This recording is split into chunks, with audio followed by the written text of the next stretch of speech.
지극히 작은 자 하나에게 한 것이 곧 내게 한 것이니라 하시고, 또 왼편에 있는 자들에게 이르시되 저주를 받은 자들아 나를 떠나 마귀와 그 사자들을 위하여 예비된 영원한 불에 들어가라. 내가 줄일 때에 너희가 먹을 것을 주지 아니하였고, 목마를 때에 마시게 하지 아니하였고, 나그네 되었을 때에 영접하지 아니하였고, 헐벗었을 때에 옷 입히지 아니하였고, 병들었을 때와 옥에 갇혔을 때에 돌보지 아니하였느니라 하시니, 그들도 대답하여 이르되 주여 우리가 어느 때에 주께서 줄이신 것이나 목마르신 것이나 나그네 되신 것이나 헐벗으신 것이나 병드신 것이나 옥에 갇힌 것을 보고 공양하지 아니하더이까. 이에 임금이 대답하여 이르시되 내가 진실로 너에게 이르노니 이 지극히 작은 자 하나에게 하지 아니한 것이 곧 내게 하지 아니한 것이라 하시리니 그들은 영벌에 의인들은 영생에 들어가리라 하시니라. 아멘. 요즘 방영하고 있는 영화 중에 폴란드로 간 아이들이라는 영화가 있습니다. 포스터를 한번 보여주시기 바랍니다. 이 영화는 배우였던 추상미 씨가 감독으로 제작한 영화입니다. 6.25 전쟁이 한참 진행되던 1951년 북한에 의해서 1,500명의 전쟁 고아들이 폴란드로 보내어집니다. 폴란드 사람들은 2차 세계대전의 피해자 아닙니까? 이제 전쟁의 상처가 아직 가시지 않은 폴란드에 이 어린아이들이 도착하자 폴란드 사람들이 자신들의 그 상처, 아픔을 먼저 경험했기에 이 1,500명의 아이들을 따뜻하게 사랑으로 품어줍니다. 그리고 이 아이들에게 자기들을 아빠로, 엄마로 이렇게 부르도록 합니다. 그래서 이 아이들은 그 폴란드 사람들을 아빠와 엄마로 부르고 너무나 행복하게 거기에 이제 적응하며 지내게 되는데요. 8년 만에 북한에서 이제 이 아이들을 다 환송 조치를 시킵니다. 그리고 소식은 끊겨요. 이 폴란드에 있는 아빠, 아버지, 어머니라고 불리었던 이 사람들이 그 아이들을 평생 못 잊고 그 아이들의 사진을 지금도 갖고 있다는 것을 그 영화에 보면 나옵니다. 여러분, 그 탈북 배우와 함께 직접 폴란드로 날아가 이제 이 추상미 감독이 영화를 다큐로 진행을 하게 되는데요. 저는 아직 그 영화를 이렇게 보지 못했고 예고편만 봤는데요. 그 영화를 보신 분들 소감을 보니까 이렇게 나옵니다. 영화가 마쳤는데 아무도 자리에서 일어나지 않는다. 진정한 생명을 향한 사랑이 무엇인지 알 수 있는 감동적인 영화였다. 감동이에요. 이런 영화 많이 찍었으면 좋겠어요. 여러분, 추상미 감독은 이 영화를 통해서 우리 현대인들에게, 이 땅에 소외된 사람들에게 관심을 갖도록, 호소하도록, 그들을 사랑하도록, 좀 생각하도록 그런 목적을 가지고 영화를 제작했다고 인터뷰하는 걸 봤습니다. 예를 들면 세터민들, 그리고 이 땅에 온 이주민들, 그리고 또 우리가 그동안에 돕고 있는 코피노들, 사실 이런 분들은 이 시대의 나그네라고 할 수 있죠. 추상미 감독은 이런 영화를 통해 이 나그네를 향한 관심과 사랑이 많은 사람들이 갖기를 원했습니다. 그런데요, 제가 이 영화를 이제 주목하고 있는데 페이스북에 저랑 페이스북 친구인 여명학교 교장 선생님이 기도 제목이 올라왔어요. 우리나라의 가장 큰 영화관에서 영화관 대관을 안 해주니 기도를 해주십시오. 여러분, 영화관 그 C로 시작하는 그 영화관 있지 않습니까? 아무튼 그 영화관에서는 대관을 안 해준다는 거예요. 그래서 저도 영화를 예매하려고 들어가 보니까 리을로 시작하고 미음으로 시작하는 영화관에서는 가까운 데서 다 합니다. 삼본에서도 하고 평촌에서도 하고 다, 그리고 북수원에서도 하는, 북수원에는 없군요, 그런 영화관이. 근데 C로 시작하는 영화관 보니까 저는 포인트도 많은데 그 영화관은 대관을 안 하더라고요. 여러분, 사실 죄를 가지고 살아가는 모든 세대에 걸쳐서 소외된 자를 차별하고 무시하는 모습은 항상 있어 왔습니다. 예수님 당시에도요, 주류를 차지하고 있던 바리새인과 서기관들 혹은 종교 지도자들 모습을 보면 남들이 보는 데서는 회당의 높은 자리에 앉아요. 그리고 남들 보는 데서 기도합니다. 그리고 시장에서 문안 받는 걸 좋아했어요. 그러나 사람들에게 보이려고 그렇게 했다는 거예요. 여러분, 그런 문화가 그 당시 예수님 당시에 주류의 문화였는데요, 그 주류의 문화가 그렇게 형성이 되면 당연히 소외되고 어렵고 힘든 사람들은 돌봄이 이루어지지 않습니다. 그래서 예수님 당시에 세리와 죄인들이 예수님과 함께 시간을 보내니까 뭐라고 비판을 했습니까? 예수님은 세리와 죄인들의 친구다라고 비난을 했어요. 그래서 오늘 본문에 나온 것처럼 줄이고 목마르고 나그네가 되고 헐벗고 병들고 옥에 갇힌 사람들은 더더욱 힘겹게 살아야만 된 때가 그때였습니다.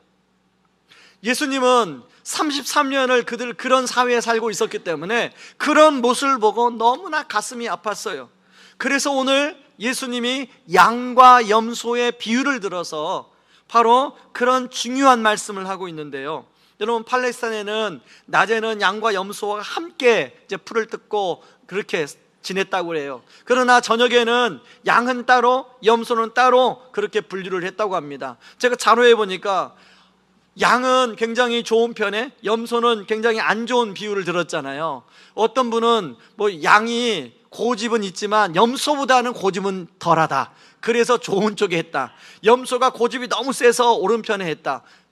왼편인가요? 아무튼 뭐 그런 이야기를 하는데 그건 중요한 게 아닙니다. 중요한 것은 지극히 작은 자에게 관심을 갖고 살았던 사람들을 오른편에, 그리고 양에 비유하고요, 지극히 작은 자에게 관심을 가지지 않는 무관심한 사람들을 왼편에 염소에 비유하고 있더라는 것입니다. 46절에 보니까 뭐라고 지금 예수님이 말씀하시냐면 46절을 같이 한번 읽어보겠습니다. 함께 읽습니다. 이 사람들은 영원히 형벌을 받게 될 것이다. 그러나 의로운 사람들은 영원한 생명에 들어갈 것이다. 오른편에 있던 양으로 지극히 작은 자에게 관심을 갖는 사람들은 영원한 생명을 얻게 되고, 지극히 작은 자에게 관심을 없는 사람들은 영원한 형벌에 들어가게 되고, 이게 무서운 이야기를 하고 있는 것입니다. 사실 우리는 이런 본문을 보게 되면 우리의 구원의 근거가 분명히 믿음이라고 배웠는데, 여러분 그렇게 배웠죠, 그렇죠? 우리 로마서를 배울 때 오직 의인은 믿음으로 말미암아 살리라 이렇게 배웠는데, 이런 본문을 보면 믿음으로 구원받는 거 아닌가? 행위도 필요한가? 행위 열심히 우리가 선하게 살아야만 구원받는 거 아닌가? 이런 혼란이 올 수가 있습니다. 특별히요, 오늘 본문에 보면 행위를 강조하는 내용이 많이 나오는데 35절, 39절, 42절에 44절에 보면 아주 행위를 강조하는 부분이 자세하게 나와요. 그 중에서 35절에서 36절만 읽어보겠습니다. 같이 한번 읽습니다. 내가 배가 고플 때 너희는 내게 먹을 것을 주었다. 내가 목마를 때 너희는 마실 것을 주었다. 내가 나그네로 있을 때 너희는 나를 초대해 주었다. 내가 헐벗었을 때 너희는 내게 옷을 입혀 주었다. 내가 아플 때 너희는 나를 돌보아 주었다. 내가 감옥에 있을 때 너희는 나를 찾아 주었다. 먹을 것을 주는 거, 마시게 하는 거, 영접하는 거, 옷을 입혀주는 거, 돌보는 거, 감옥에 있을 때 문을 찾아가는 거, 이 모든 건 다 행위입니다. 분량으로 따지면 오늘 총 16절 중에 8절이나 나와요. 여러분, 우리가 잘 아는 에베소 2장 8절 9절 말씀에는 뭐라고 나옵니까? 우리가 구원받은 것은 믿음으로 구원받은 것이지 행위로 구원받은 게 아니라고 또 나와요. 여러분, 에베소 2장 8절 9절 같이 한번 읽어보시죠. 같이 읽습니다. 여러분은 하나님의 은혜 안에서 믿음으로 구원을 받았습니다. 여러분 스스로는 자신을 구원할 수 없습니다. 구원은 하나님의 선물입니다. 또한 여러분의 착한 행동으로도 구원받았다고 자랑할 수 없습니다. 여러분, 우리는 그러면 이 말씀은 이렇게 말하고 이 말씀은 이렇게 말하고 뭐라는 거야? 이게 충돌된다는 느낌을 받습니다. 그런데요, 여러분, 이렇게 두 말씀이 충돌일 때 이 말씀을 쉽게 이해하고 있는 비유가 하나가 있는데 동전 비유입니다. 여러분, 100원짜리 동전 앞면에 보면 100이라고 써 있습니다. 그런가 하면 뒷면에 보면 어떤 할아버지 얼굴이 있어요. 혹시 뒷면에 있는 할아버지가 누군지 아십니까? 예, 이순신 장군이에요. 우리는 이순신 장군은 늘 갑옷만 입고 있으니까 그런데 평상시 옷을 입고 있는 모습이래요. 여러분, 우리가 앞면을 볼 때도 100원짜리라고 이야기하고요, 뒷면을 볼 때도 100원짜리라고 이야기합니다. 따라서 대상과 상황에 따라서 때로는 믿음을 강조하는 사람들에게는 믿음을 이야기하고요, 또 대상과 상황에 따라서 삶에 대한 강조가 필요한 공동체에는 삶을 강조하고 있다는 것입니다. 그러므로 오늘 본문의 마태복음은 바로 삶을 강조하고 있죠. 그리고 로마서는, 우리가 계속 살펴보고 있는 로마서는 바로 믿음을 강조하고 있습니다. 그렇다면 예수님은 마태복음 25장에서 이런 교리의 혼란을 들게 하면서까지 왜 행위를 강조하는가 하는 것입니다. 당시에 많은 사람들이 양으로 부름을 받았습니다. 그래서 예수님은 양으로 살기를 원했어요. 그런데 많은 사람들이 양으로 살지 않고 염소로 살더라는 거예요. 그래서 예수님은 거기 있는 사람들, 제자들, 많은 사람들에게 이런 말씀을 통해서 염소로 살지 말고 지극히 작은 자에게 관심을 갖는 양으로 살아라 말씀하고 있는 것입니다. 저는 어제 새벽에 일찍 일어나서 이 말씀을 묵상하는 가운데 자연스럽게 그런 질문이 나오는 것입니다. 나는 염소인가 양인가? 나는 양인가 염소인가? 제가 지난주에 시티2시티 GCM 세미나에 참석을 했습니다. 그런 세미나에는 중대형 다양한 목회 환경에 있는 목사님들이 오시는데요, 사모님들이 오시는데, 중대형 교회 목사님도 오시고 저처럼 중형 교회를 목회하는 목회자도 오고, 이제 교회를 막 개척해서 미자립 교회 목사님들도 오시고요, 이제 교회를 개척 준비하려고 하는 목사님들도 오시고 부목사님들도 오십니다. 그런데 지난 3박 4일의 세미나에 참여했던 저희 모습을 보니까, 물론 테이블 조장으로서 테이블 멤버들을 잘 섬겼지만 제 모습을 보니까 이왕이면 저보다 좀 사이즈가 큰 교회 목사님들하고 교제하고 싶고, 그들과 함께 그들의 존재감을 제 것으로 삼고 싶고, 어떻게든지 그들 옆에서 같이 밥 먹고 싶고, 그런 마음이 제 안에 있더라고요. 그러다 보니까 미자립 교회 혹은 이제 교회를 개척 준비를 하는 목사님들과 많은 교제를 못했던 저를 발견하게 되었습니다. 그러면서 자연스럽게 드는 생각이, 내가 양이 아니라 염소였구나. 여러분들은 지난 한 주만을 보세요. 여러분들은 염소 편에 쓰셨습니까? 아니면 양의 편에 쓰셨습니까?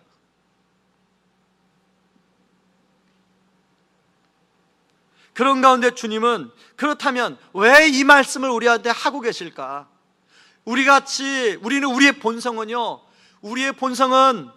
자꾸만 염소 편에 서게 만드는 게 본성이에요. 지극히 작은 자보다는 지극히 큰 자들과 교제하고 싶고, 그들에게 뭔가 옆에서 교제하면서 그들의 존재감을 누리고 싶은 그런 마음이 우리에게 있어요. 우리의 본성이에요, 그게. 그래서 주님은 이런 말씀을 통해서 그런 염소편에 서 있지 말고 양의 삶으로 나아오라는 말씀을 저와 여러분에게 하시는 줄 믿습니다. 그래서 오늘 설교 제목이 뭡니까? 염소에서 양으로. 오늘 이 말씀처럼 오늘 예배드리는 모든 분들이 염소에서 양으로 나아가기를 주님의 이름으로 축원합니다. 그렇다면 염소에서 양으로 나아가기 위해서 어떻게 해야 되나? 첫 번째는 저를 따라 하시기 바랍니다. 망각해야 할 것과 기억해야 할 것을 구분하라. 저는 가끔 잊어버릴 것은 빨리 잊어버리고, 기억해야 할 것은 영원히 잊어버리지 않고 기억했으면 좋겠다 생각이 들어요. 저 지난주 큰일 나는 줄 알았잖아요. 저희 집사람이 못 보던 시계를 찼어요. 그런데 저 시계가 어떤 시계인가 물어볼까 하다가 참았어요. 근데 집사람이, 여보 이거 예물시계야.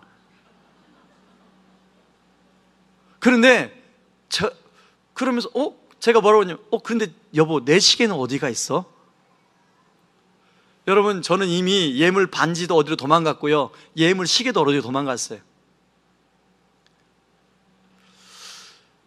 저희 집사람이 아량이 커서 용서해 줬지, 아마 제가 아량이 작았으면 제가 좀 책을 잡혔을 것 같아요.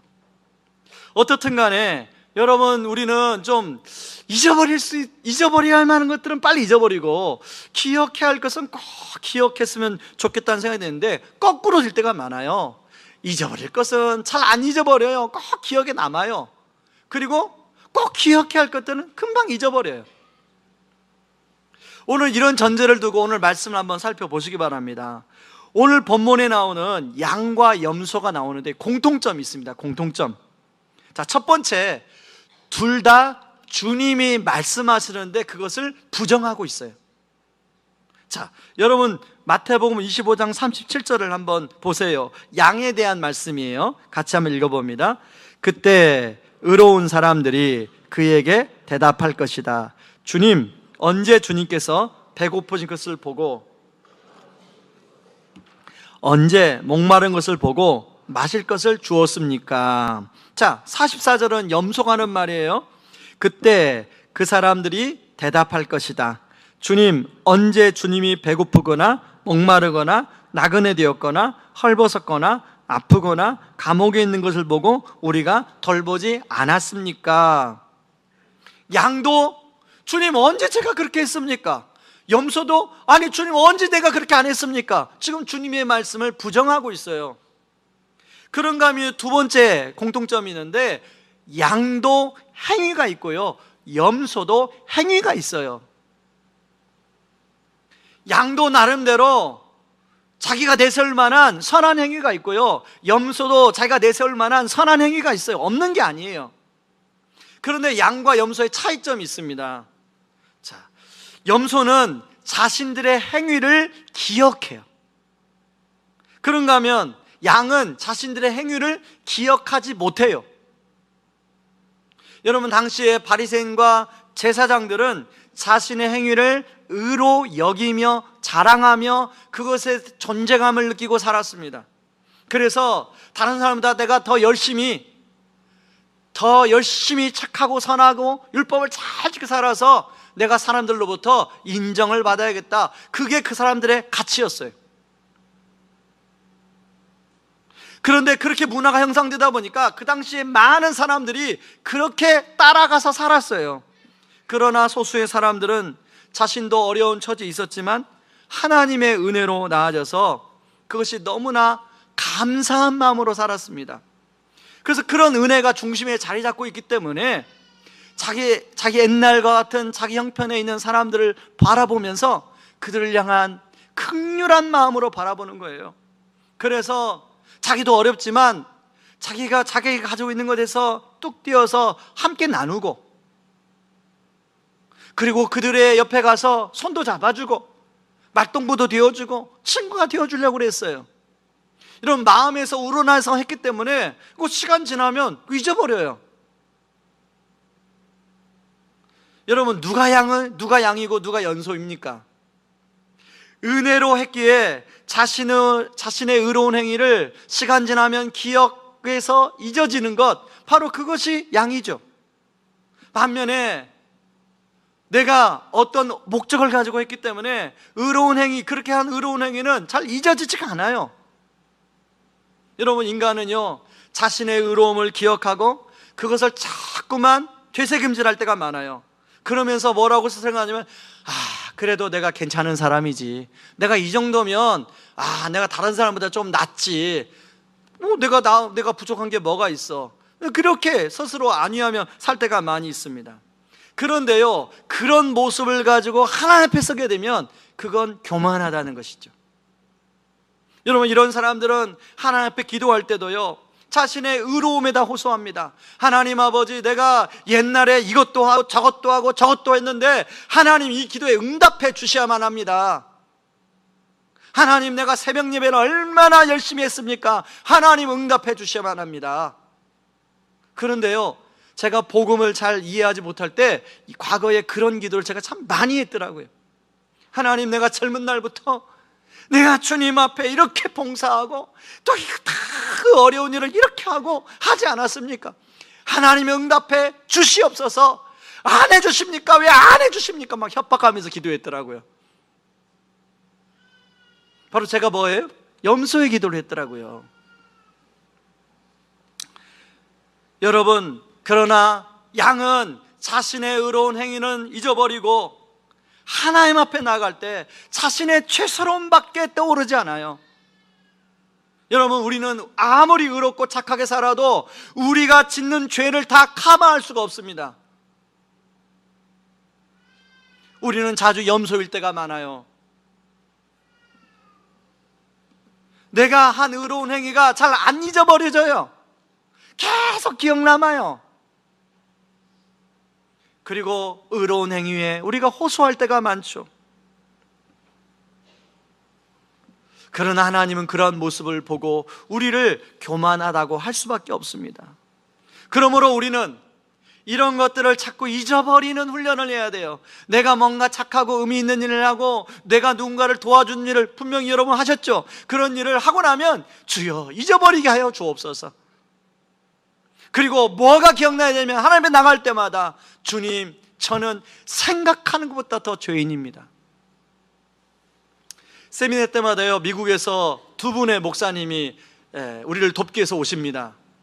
그 중에 노진산 목사님이 좀 더 한국말을 잘하세요. 이분이 두 분 다 1.5세신데요 이분이 세미나 때마다 와서 우리한테 반복해서 했던 말이 있어요. 본인은 그 말을 순간순간마다 되뇌인다고 묵상한다고 합니다. 제가 한번 그 스크린에 준비해 왔어요. 제가 한번 읽어보겠습니다. 나는 내가 생각하는 것보다 훨씬 더 죄인이고 나쁜 놈이다. 반면에 하나님은 내가 생각하는 것보다 나를 훨씬 더 많이 사랑하신다. 자, 여러분 우리 한번 같이 한번 읽어볼까요? 같이 한번 읽습니다. 나는 내가 생각하는 것보다 훨씬 더 죄인이고 나쁜 놈이다. 반면에 하나님은 내가 생각하는 것보다 훨씬 더 많이 나를 사랑하신다. 여러분 이 말에 동의가 되십니까? 예. 이 목사님은 이 말을 순간순간마다 되뇌이고 묵상하고 고백한다는 거예요. 그럴 때마다 이 말을 묵상하게 되면요, 금세 우리가 하나님의 은혜의 자리 앞에 서게 돼요. 하나님의 은혜의 자리에 우리가 나아가게 돼요. 겸손의 자리에 나아가게 돼요. 오늘 예배 드리시는 모든 분들이 하나님 앞에서 이 교만함을 내려놓고 하나님이 주신 은혜를 붙들고 염소에서 양으로 나아갈 수 있기를 주님의 이름으로 축원합니다. 그런가 하면요, 어떻게 하면 염소에서 양으로 갈 수 있을까요? 은혜는 낮은 것으로 흘러가야 합니다. 여러분, 저나 여러분이나 이미 받은 은혜가 큰 은혜를 받았습니다. 우리는 십자가에서 죽을 수밖에 없는 존재였는데 우리 주님이 우리 대신 자신의 목숨을 내어주심으로 우리가 구원받는 큰 은혜를 받았어요. 그리고 우리가 살아오면서 수많은 여러 가지 은혜들을 우리가 받고 살아왔어요. 그런데 우리는 어떻습니까? 우리의 본성은 주님, 더 많은 은혜를 주시옵소서, 더 많은 은혜를 주시옵소서, 아니 더 은혜를 더 많이 주시옵소서, 우리가 기도할 때가 많이 있지 않습니까? 그런데요, 여러분, 물이 고이고 흘러가지 않으면 어떻게 되죠? 그 물은 녹조가 생기고 썩게 됩니다. 물은 흘러가야 생명력이 생기는 거예요. 은혜도 마찬가지입니다. 은혜도 흘러가지 않으면, 고이게 되면 거기에서 문제가 생겨요. 바로 바리새인들이 그렇잖아요. 회칠한 무덤이라는 얘기를 들었어요. 여러분, 우리가 받은 은혜가 흘러가지 않으면 우리의 은혜는 시간이 가면 갈수록 회칠한 무덤이 될 수 있어요. 우리의 신앙은 시간이 흘러가면서록 더욱더 딱딱한 바리새인의 모습으로 닮아갈 수 있다는 거예요. 그래서 우리 주님은 그렇게 사는 것이 영적인 생명력을 가지고 사는 것이 아니라는 걸 알았어요. 그래서 당신의 제자들에게, 주변 사람들에게 더 이상 염소로 살지 말고 양으로 살 것을 말씀해요. 양으로 살아야만이 그것이 진짜 살아있는 것이다. 그래서요, 주님은 지극히 작은 자에게 관심을 갖도록 말씀하고 있어요. 여러분, 마태복음 25장 40절 말씀을 한번 읽어봅니다. 같이 읽습니다. 임금이 대답하여 이르시되 내가 진실로 너희에게 이르노니 너희가 내 형제 중에 지극히 작은 자 하나에게 한 것이 내게 한 것이라. 여러분, 우리가 은혜가 흘러갈 곳이 어디예요? 바로 지극히 작은 자 하나라는 거예요. 여러분, 예수님은 이 말씀을 하시고 마태복음 한 장 넘기시면요, 26장에 가면 26장 6절에 보시면 곧바로 나병 환자 시몬의 집으로 가세요. 이때가 언제입니까? 지금 예수님이 십자가에 못 박히기 이틀 전이에요. 대제사장과 종교 지도자들이 모여서 예수님을 밀란이 일어나지 않도록 어떻게 잡아 죽일까 모의하 작당하고 있던 때예요. 그런데 예수님은 그걸 다 아심에도 불구하고 그런 대책을 세우지 아니하고 나병 환자 시몬의 집에 가 신방하고 있어요. 여러분, 아마 이 시몬은 나병에 걸려서 나은 치료받은 사람일 거예요. 그 당시에는요, 나병에서 치유받아도 사람들이 그 집에 잘 안 갔어요. 나도 혹시 남은 나병에 때문에 위험할 수 있으니까. 근데 예수님은 그 시몬의 집에 찾아가 시몬을 위로하고 격려하고 있음을 볼 수가 있습니다. 반면에 대제사장과 서기관들의 관심이 어디 있어요? 어떻게 하면 예수라는 정적을 없애고 자기의 기득권을 유지할 것인가? 여러분, 제자들의 관심은 어디 있어요? 여러분, 제자들 마가복음에 보면 이때 누가 크냐고 하는 논쟁을 벌였어요. 그리고 8절에 보면 향유 옥합을 깨트리는 여인을 향하여 화를 내면서 이렇게 얘기합니다. 왜 이 값비싼 향유를 낭비하는 것이요? 여러분, 이 제자들의 관심은 이 값비싼 향유를 팔아서 자기들의 유익을 어떻게 하면 누릴 수 있을까? 거기에 관심이 있는 거예요. 여러분, 예수님의 제자가 된 것만 해도 큰 은혜를 받은 것이죠. 근데 자칫 우리가 이 제자들처럼 이 큰 은혜를 받았음에도 불구하고 우리는 더 많은 은혜를 추구할 수 있다는 것입니다. 제가 예전에 사해바다와 갈릴리 바다의 비유를 한번 이야기했습니다. 여러분, 갈릴리 바다는 위에서 물을 받아서 밑으로 요단강으로 흘려내려 보냅니다. 그러다 보니까 갈릴리 바다에는 물고기들이 많이 살아요. 온갖 생명체들이 갈릴리 바다에 살아요. 그리고 갈릴리 바다 그 주변으로는 사람들이 옹기종기 마을 이루며 갈릴리 바다에서 나오는 그 생명체를 통해서 먹고 살아요. 그래서 갈릴리 바다는 살아있는 바다예요. 그런가 하면 갈릴리 바다 지도를 보시면 좀 밑에 가시면 사해바다가 있습니다. 사해바다는 물이 들어오긴 들어오지만 물이 흘러가지가 않아요. 물이 고여요. 사해바다는 아무 생명체도 살지 않아요. 그래서 죽음의 바다 아닙니까? 그런데 여러분, 우리의 신앙생활이 갈릴리 호수가 될 수도 있고 사해바다가 될 수도 있다는 것입니다. 여러분, 시티2시티 GCM 세미나인데 이 GCM은 팀 켈러의 센터 처치 책에 보면 복음, 도시, 운동이라는 단어예요. 가스펠, 시티, 그리고 무브먼트. 어떻게 하면 복음으로 도시를 변화시킬 것인가? 그냥 한 교회가 변화시킬 수 없으니 여러 교회가 어떻게 도시를 변화시킬 것인가? 그런 운동이에요. 그래서 이번에는 특별히 운동, 어떻게 하면 선교, 미셔널 처치를 만들 것인가에 거기에 주제로 우리가 많이 나눴습니다. 그래서 여러 목사님들이 와서 아주 좋은 교회 사역의 그 케이스들을 이야기하고 발표하고 토론도 하는 시간을 가졌는데요. 그 교회 중에 온누리 교회 이재훈 목사님이 오셨어요. 사실은 우리 목사님들이 한 70명 정도 모였거든요. 저는 온누리 교회 같은 목사님, 이재훈 목사님 같은 분은 아마 몇천 명 정도 모여야 강사로 오실 줄 알았어요. 근데 70명 모인 곳에 왔어요. 그래서 저 목사님이 온누리 교회는 연예인들이 많고 막 주로 문화사역을 활발하게 하고 그런 교회인데 무슨 얘기를 할까? 그런데 온누리 교회가 복음으로 교회가 새로워지고 있다는 거예요. 그러면서 한 사역을 이야기하는데 그 서울역 뒤에 가면 그 산마루 교회라는 감리교회가 있다고 합니다. 그 산마루 교회가 오래전부터 서울역에 노숙인 사역을 하는데 그 교회가 조금만 하다 보니까 재정적인 여건이나 어떤 봉사 자원 인력이 많지 않아요. 그래서 충분히 노숙인들을 잘 섬길 수가 없어요. 그래서 온누리 교회 이재훈 목사님하고 두 분이 만나서 그러면 온누리교회가 인파워도 있고 재정적 능력도 있으니 노숙인들의 필요한 것이 무엇이냐. 그래서 노숙인들을 위한 목욕탕을 만들었대.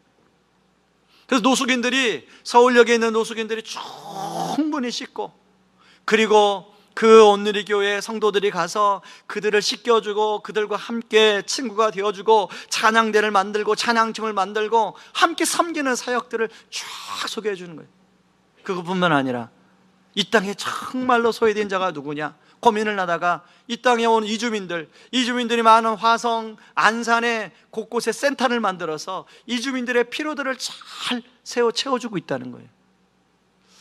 그 얘기를 듣는데요, 제 안에 의왕우리 교회는 관리바다일까 사회바다일까?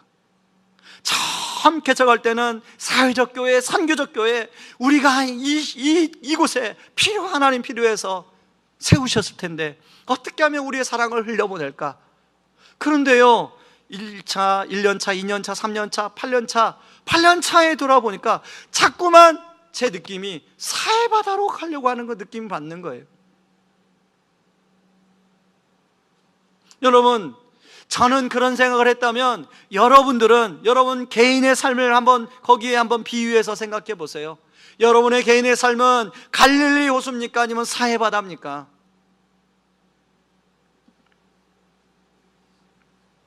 오늘은 이주민들을 돕기 위한 아나바다 바자회를 열게 됩니다. 저희 교회에서 파송한 우리 김내산 선교사님, 평신도 선교사예요. 여러분들과 똑같은 성도로서 함께 신앙생활 했던 분이에요.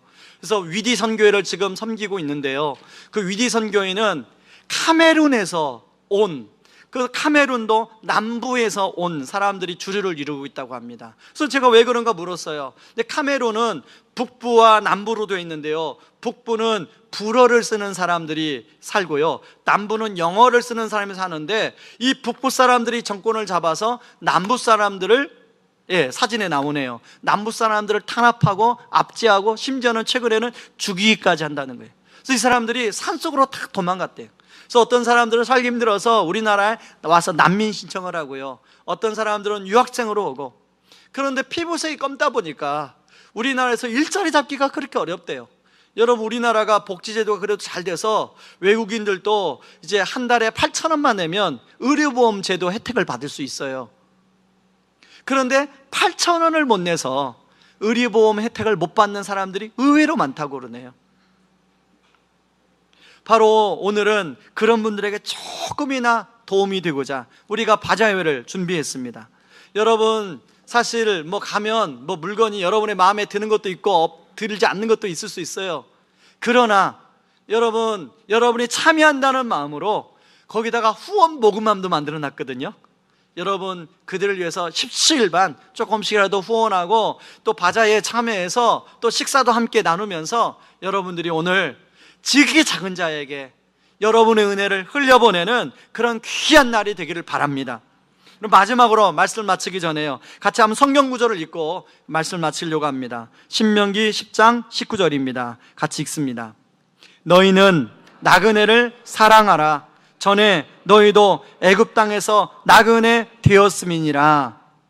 여러분, 우리가 받은 은혜를 바로 낮은 곳으로 잘 흘려보내는 교회, 우리 성도님들이 되기를 주님의 이름으로 축원합니다. 시간에 같이 찬양하고 기도하기를 원합니다. 하나님 아버지 마음이 있는 곳에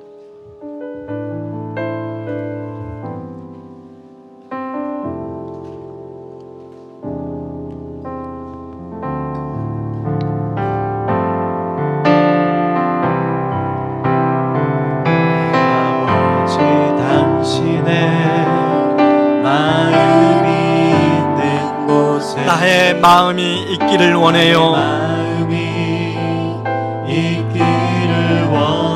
아버지, 당신의 눈물이 고인 곳에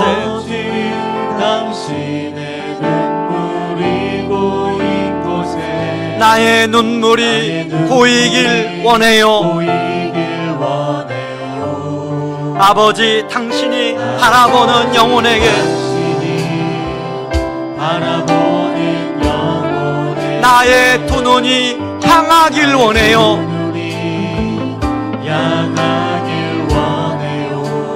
아버지 당신이 울고 있는